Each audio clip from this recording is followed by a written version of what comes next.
now from Brighton is Caroline Lucas for the Green Party. Caroline Lucas, can you just tell me how my life would have to change in order for you to make those 90% cuts in carbon emissions? Well, I hope somebody would be knocking on your door offering to insulate your home for free, for example. I hope that you'd have a massive investment in public transport so that perhaps the bus that you can't use because it stops at 6 o'clock in the evening is available to you much later into the evening and is more affordable. And in reality, so I think what we want to get away from... In reality, would it mean grounding planes, stopping cars go on the road in order to reach those enormous cuts that you're suggesting? Well, we don't want to see an expansion of aviation, that's quite clear.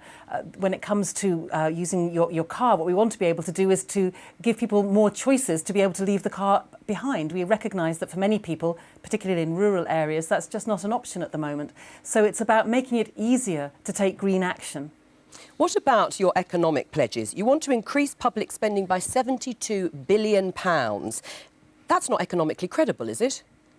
Well, the manifesto is a fully costed manifesto. It's been looked at by independent economists. And basically, it comes down to political priorities and political choices. But we think that it's unacceptable. Well, let me finish, if I could. Yes. We think it's unacceptable that the UK is now one of the most unequal countries in the whole of Europe, that the top 10% have incomes 100, or at least wealth, 100 times that of those of the poorest 10%. So what we want to do is to use this as an opportunity for a radical reform of the taxation system, whereby 87% of people would actually be better off as a result of our proposals. But yes, people on those higher incomes will be paying more. Now, I mean, one of our viewers has written in saying that the manifesto looks like you've gone to the extreme left of Labour with some of your spending pledges and the fact that you want to spend so much more on public spending. Do you accept that?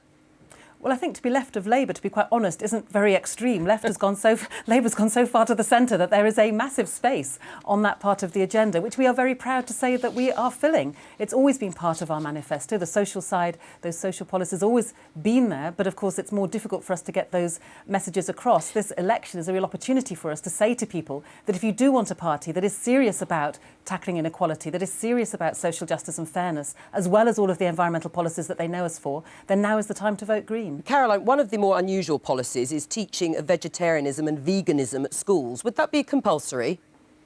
I think what we're talking about is teaching cookery at schools, which I think should be compulsory. And yes, we want to give people some options so they know how to cook those other ways of doing things as well. But we are not suggesting there should be mandatory vegan classes through every school, no. But cookery, yes, because I think we need to have people coming through our school system who have more of those basic skills. We are really one of the most unskilled generations when it comes to some of those practical things than we've ever had. So let's go back to finding those skills again. And yes, let's give people options so that they know how to cook a whole variety of...